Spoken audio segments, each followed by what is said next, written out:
Welcome. It's been quite some time.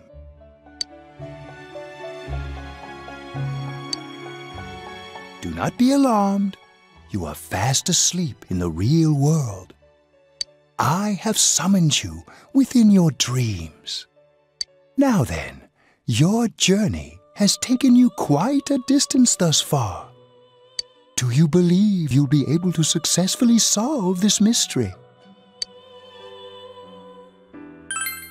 Splendid! The precise destination of this vehicle, that too is getting rather hard to judge. If we continue driving blindly, we may end up leading you further away from the mystery that you must reach. Well, why don't we take a moment to look back on your journey? It was for that purpose that I summoned you here tonight. Margaret?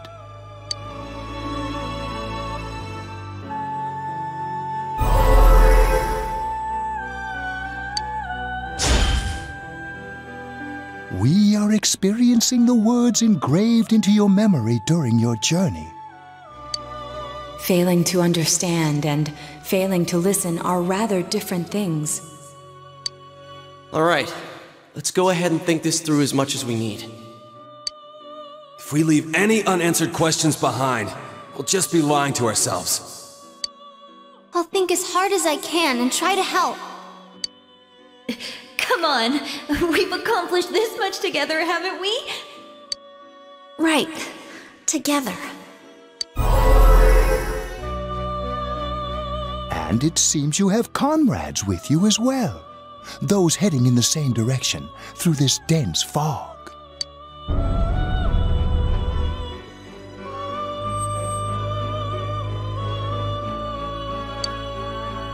We'll be parked for the moment while I confirm our current heading. As I mentioned previously, this year will signal a great change in your life. Though there isn't much time left, it can be worth your while to take the time to stop and reflect. People are like water flowing in a river. There is only one stream, but all who pass through it are affected differently. Some travel fast, some change their course, experiencing countless events as they travel down the river of time.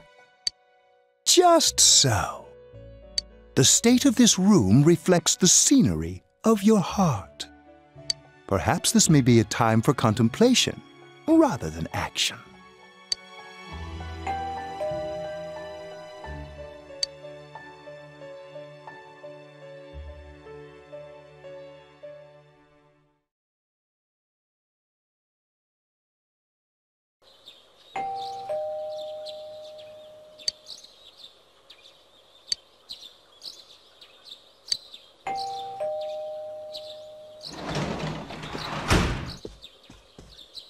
Teddy's missing.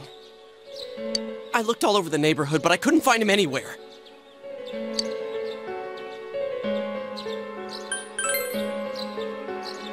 I hope so.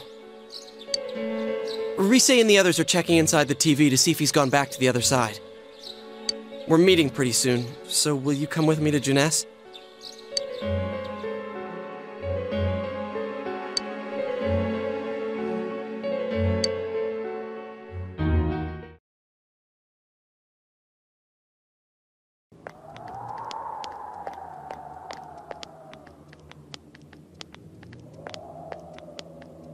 It's no use, man. We can't find him. No luck for me either. I didn't sense anything over there. The fog's so dense it might be affecting my readings. I wish I could do better. I'm sorry. That Ted. Don't tell me he really went back to his world this time. We told him over and over that he could stay here.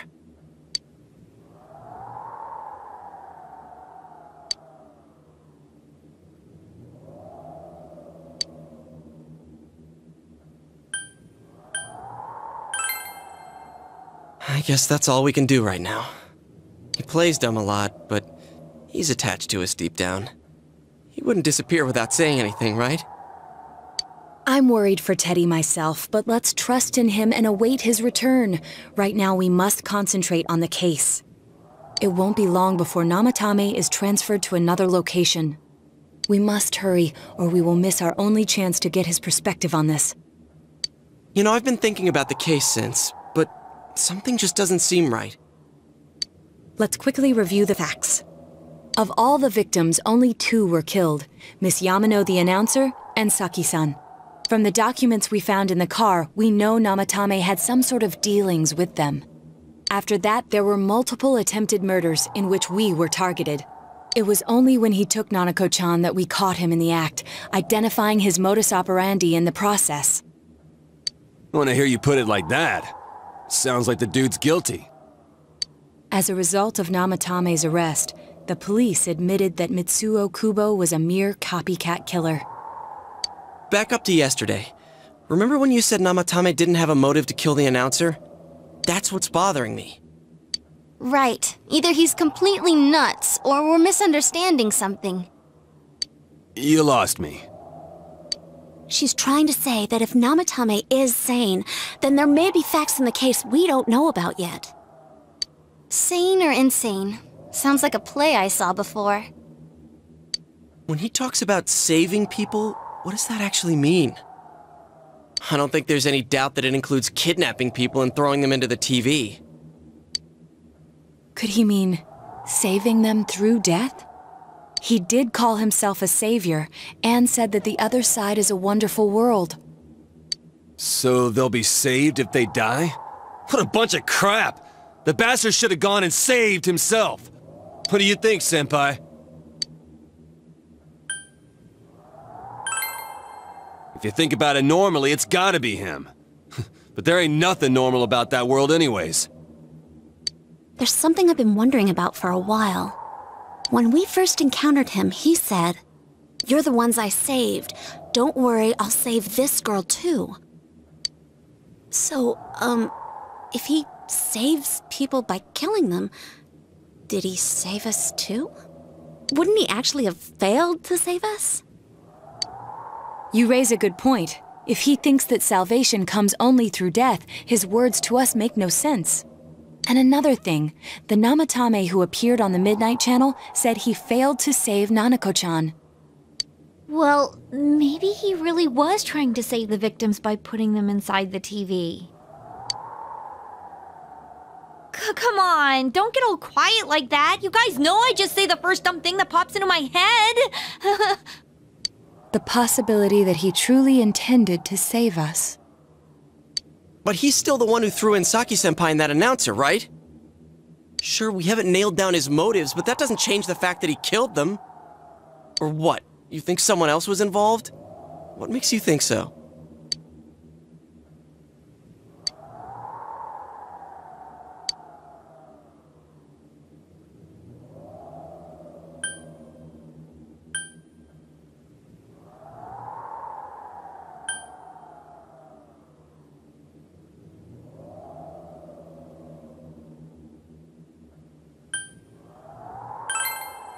Morning letter? Oh yeah! Whatever happened to that thing? If Namatame's the killer, he must have been the one who wrote it, right? Let's review them.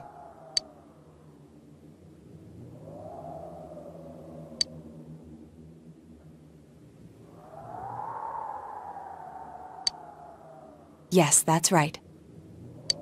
Isn't that kinda odd? Would someone who thinks he's saving people by killing them write stuff like, "Don't rescue or kill"? Yeah, and the "will be put in and killed" part doesn't make sense either. If the killer was writing it, wouldn't it be more like, "I'll put in and kill"? Hey, could this mean...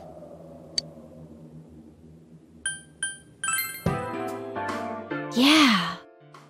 It's almost like someone else wrote this letter. But only the killer would write such a letter and deliver it to Dojima-san's house, right? If someone else wrote it, that could only mean... Dear God. Since this is such an unusual case, I was absolutely convinced that other than the Kubo incident, there was one culprit. So Namatame really was trying to save his victims? Everything is exactly the opposite of what it first seemed. In Namatame's parlance, failing would have been the first 2 cases when the victims died. If he had used his method twice and failed both times, he would hardly have continued using the TV, and yet he did. It all seems to suggest that someone else wrote this warning letter while observing the entire case. Someone else? Then... it wasn't Namatame that killed Saki-senpai and the announcer? We can't say for certain yet. We urgently need to speak with Namatame face to face.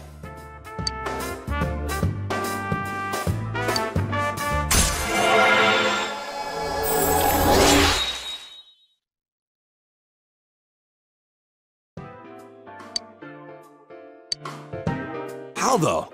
After what happened yesterday, they said they're gonna tighten security. I have a plan. But there's no time to waste. Let's hurry to the hospital.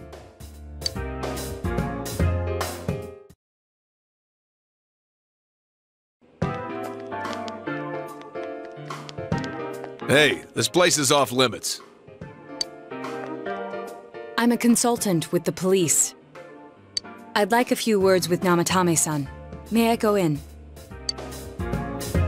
This is Unit 252, requesting confirmation on an ID.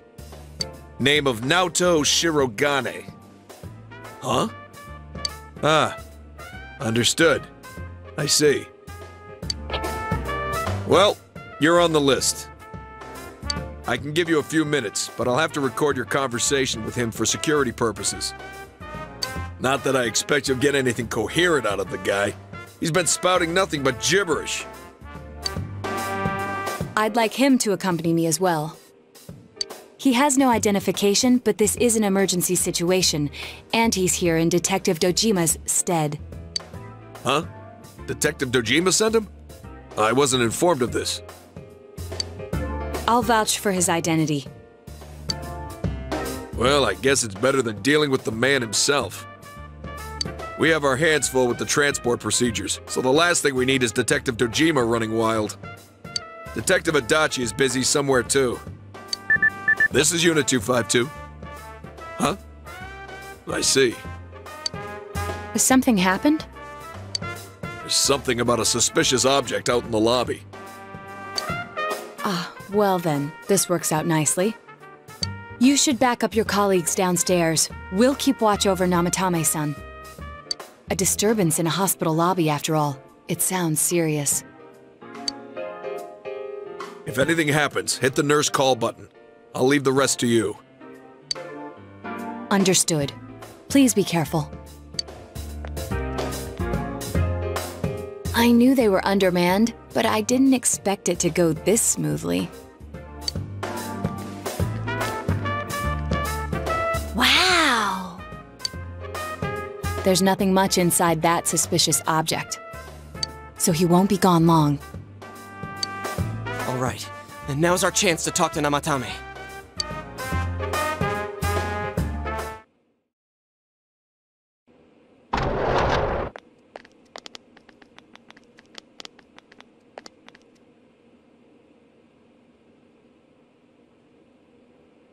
Namatame-san, there's something we'd like to ask you.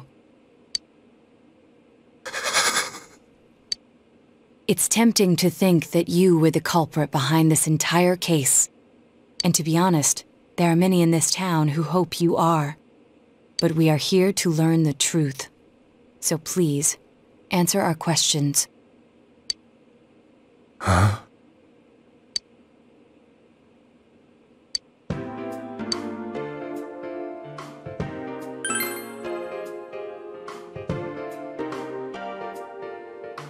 Huh? Me?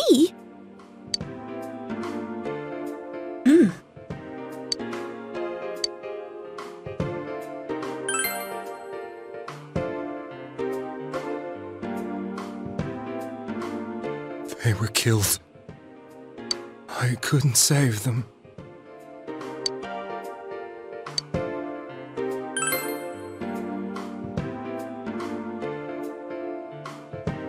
No. If nobody saves them, they'll be killed.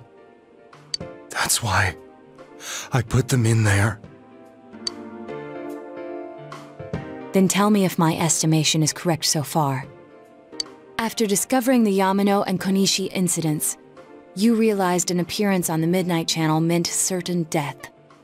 Thus, to save her from that fate, you kidnapped Yukiko Amagi. You couldn't let her be killed, so you threw her into the TV, preventing the killer in this world from reaching her. And you repeated the process, as more individuals appeared on the Midnight Channel. It all falls into place. His body is weak, but his mind is sound. He's trying to tell us the truth. Yeah, but if the stuff he's saying is true... There's another killer who murdered the first two victims? Indulge us in a few more questions.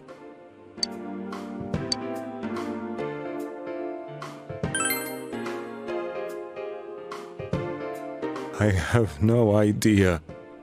I want to know that too.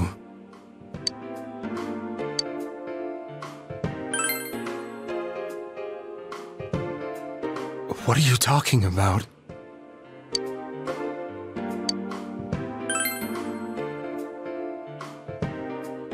I didn't know. I never thought it would be that kind of place. As I thought.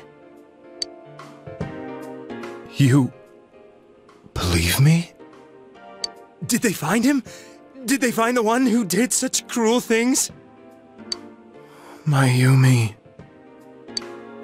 Please calm down. Our ability to find the culprit rests on you.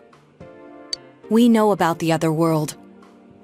In fact, we're the only ones who can fully understand what you have to say. Only you? We did blame you for everything at first. But now I think we can accept whatever you got to tell us as truth. Please, tell us everything you can, calmly and slowly. You're willing to listen? Do my story?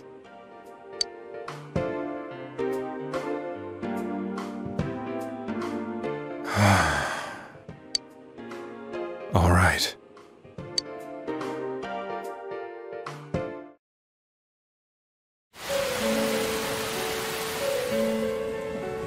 Soon after my affair with Mayumi became common knowledge, I returned to my parents' home, as if to run away from the scandal. And I started drinking heavily to drown my anxieties. I hadn't been able to reach Mayumi at all, and that didn't help either. Mayumi, where are you?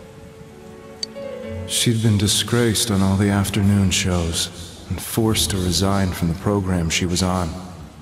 I caused her so much trouble. I wanted to at least apologize to her, but I couldn't even do that.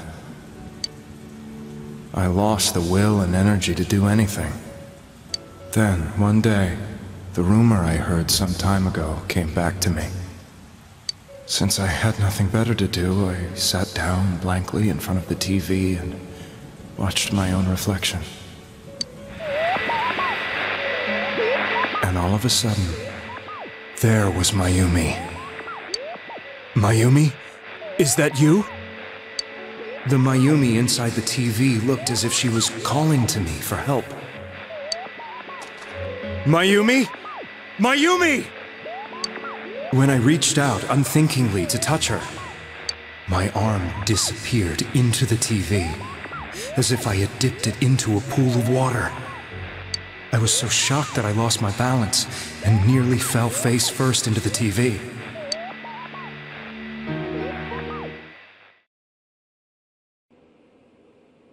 I was so scared. I couldn't understand what just happened. I thought maybe I'd gone insane.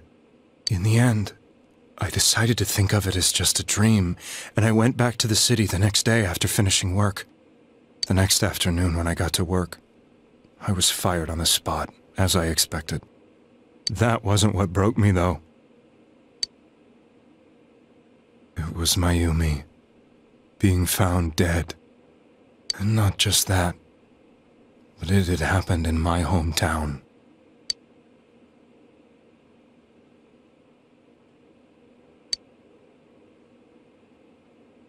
I was dumbstruck. But later on, I remembered the image of Mayumi I'd seen that night. Was it not a dream? Could it really have been an SOS from Mayumi? I hadn't touched another TV because the first time was so terrifying, but I decided to try it again. And I confirmed that none of it was a dream. So that image, was it something Mayumi showed me, calling for help? That's how I felt. And eventually, you learned of the Midnight Channel. I remembered that when Mayumi was alive, she was chasing a rumor about some bizarre TV program. I'd heard about it before, but I thought it was just an urban legend. But then Mayumi appeared on it, and later turned up dead. The more I thought about it, the harder it became to believe that the two events were unrelated. Soon after that, I came back to Inaba to answer the police's questions. I'd lost my job, and I wanted to know the truth of Mayumi's death for myself. Then, on another rainy night, someone else appeared on the Midnight Channel. It was a girl. She looked like she was calling for help, just like Mayumi. The first thing that came into my mind was, maybe this girl will be the next to die. And that was Saki-senpai. I'd been following all the news about Mayumi, so I noticed right away that she was the girl who found Mayumi's body. And if my hunch was right, she'd be the next victim. I didn't want her to die the way Mayumi did. So I desperately kept watching. I was consumed with the idea of rescuing her. Then, little by little, her image on the screen came into sharper focus. It became sharper? How did you find out it was her? After I came back, my father couldn't bear to see me in such low spirits, and gave me a job with the family business. I met that girl when I delivered a package to the liquor store.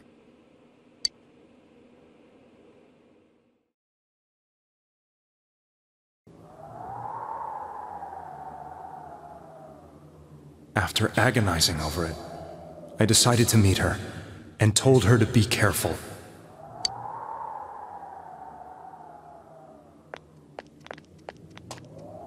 But that same night, on the TV,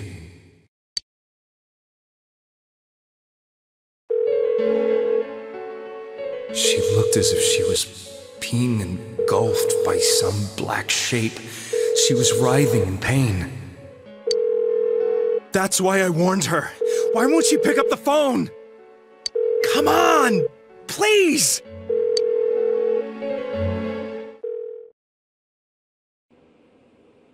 The next day, they found her dead. I knew she was going to be murdered, but I couldn't save her. I blamed myself, thinking there must have been something I could have done. There was no one who depended on me. Nobody at work, not even my wife. Mayumi was the only one who accepted me for who I was. But she was murdered, and the same person killed another girl. I was beside myself. I couldn't forgive myself for doing nothing. You really did love Miss Yamano. Yes, from the bottom of my heart. Before I was married, my wife made it big in show business. I was happy for her, but it put a strain on our relationship. I think I can kinda relate. It was around that time when I met Mayumi. She was interviewing our candidate for the next election. She was a big-name announcer, but she only worked with local stations, and her attitude towards work was similar to mine. We both came from Inaba, so she was easy to talk to. I knew it was wrong, but I couldn't help getting intimate with her. She gave meaning to my life. Soon after Saki-san was found dead, yet another girl appeared on TV. That was you.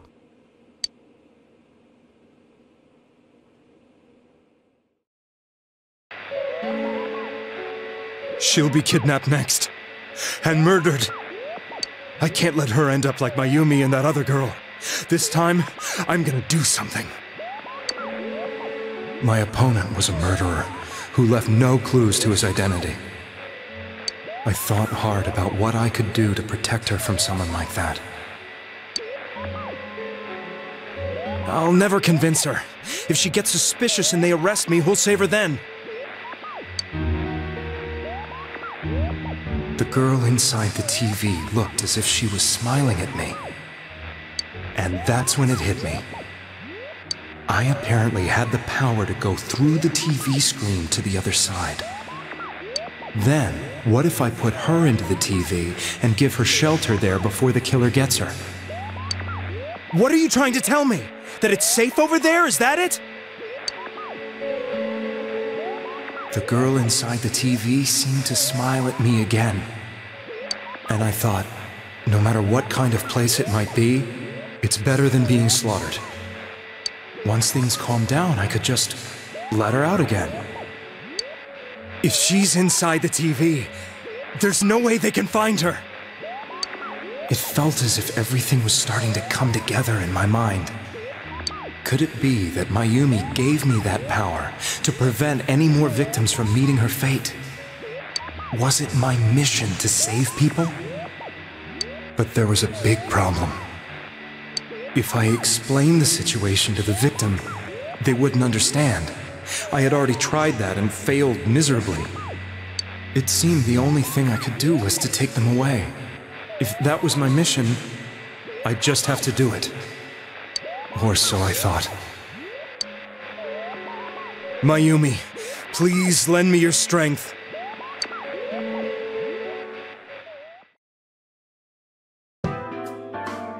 So, since you thought people who appeared on the Midnight Channel would be killed, you kidnapped us in order to save us.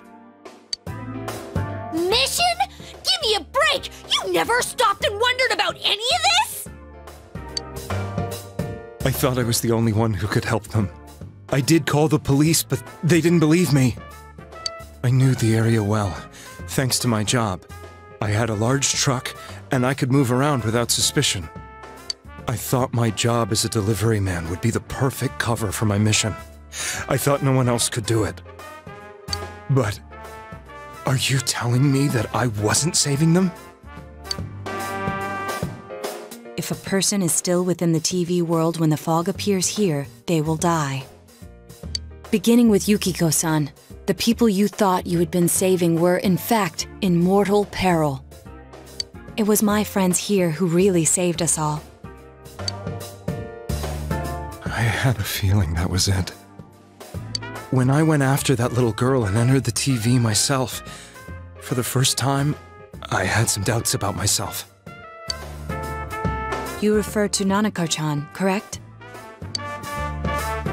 The police were after me, so I had to get away.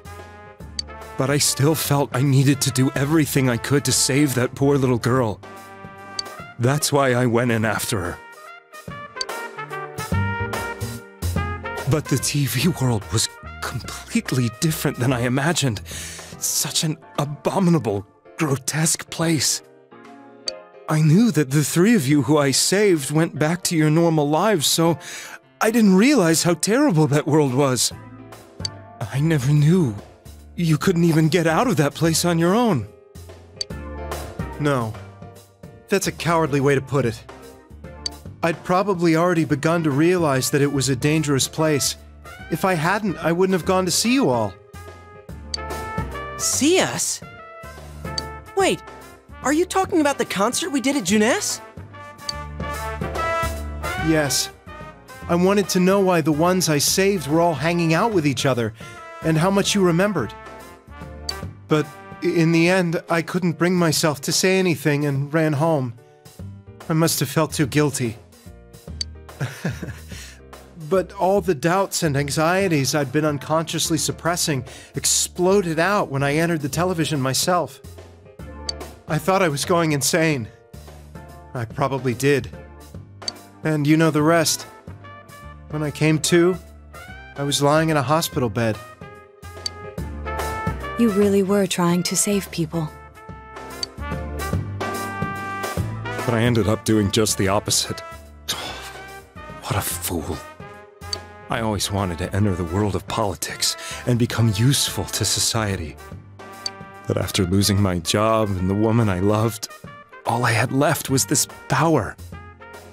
I convinced myself that world was some sort of sanctuary, and I secretly believed myself to be a hero.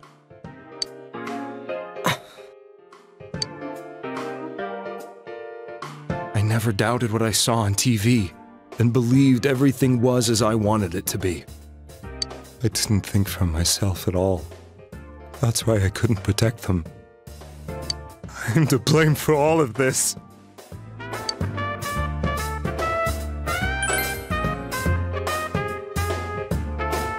I suppose so. But the things I've done are too serious to be brushed aside like that. I have no intentions of running away from my crimes. I'm prepared to face the consequences.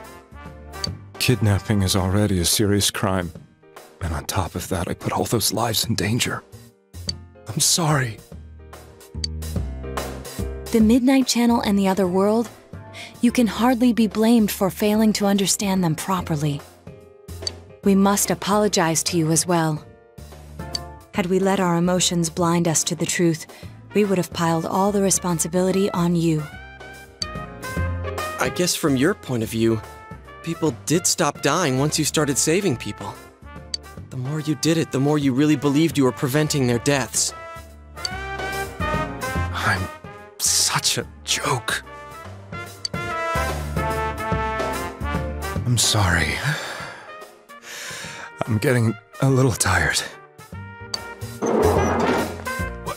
What are you all crammed in here for? My apologies. We'll be leaving now. Wait. I beg you, please, find whoever's behind this. You children are the only ones who know about that world.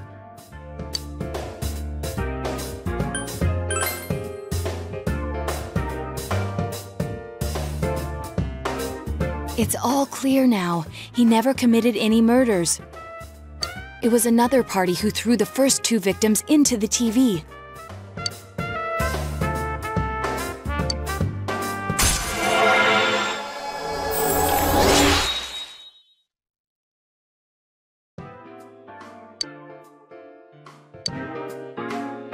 Now get out of here!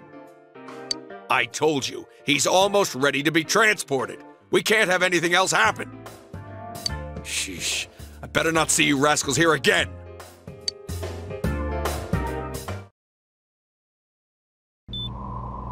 Nanako-chan looks like she's in pain. She's fighting for dear life. This was the last place we saw Teddy, right? He was so worried about her. How can he flake out like this when we have to find the real killer? The police consider the matter closed. We'll have to do all the investigation from here on out. Let's revisit Saki-san and Miss Yamano's incidents and see if we can turn up fresh details. But it's been over 6 months. Wouldn't the trail be cold by now? I know, but we can't give up. We're the only ones who understand what's really going on. And you never know. People might remember some things now because they've had so much time to think about it. Let's split up and talk to people all over town tomorrow. We'll meet up in the evening to discuss our findings. I hope we can find out something about Teddy, too.